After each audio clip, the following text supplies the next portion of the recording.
Hello, this is Group 4 from ABCT2S01. The main task is about the rehabilitation and refurbishment on farm. We have considered the separation of organic and inorganic materials in the implementation process to realize an organic and green farm.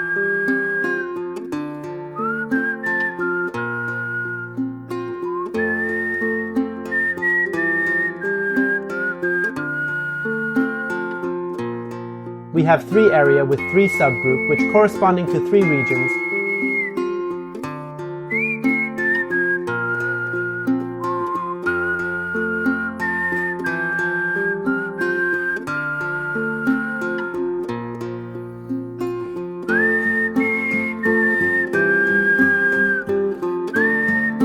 The Landscape Ecology Program is a long-term sustainable strategy for our group.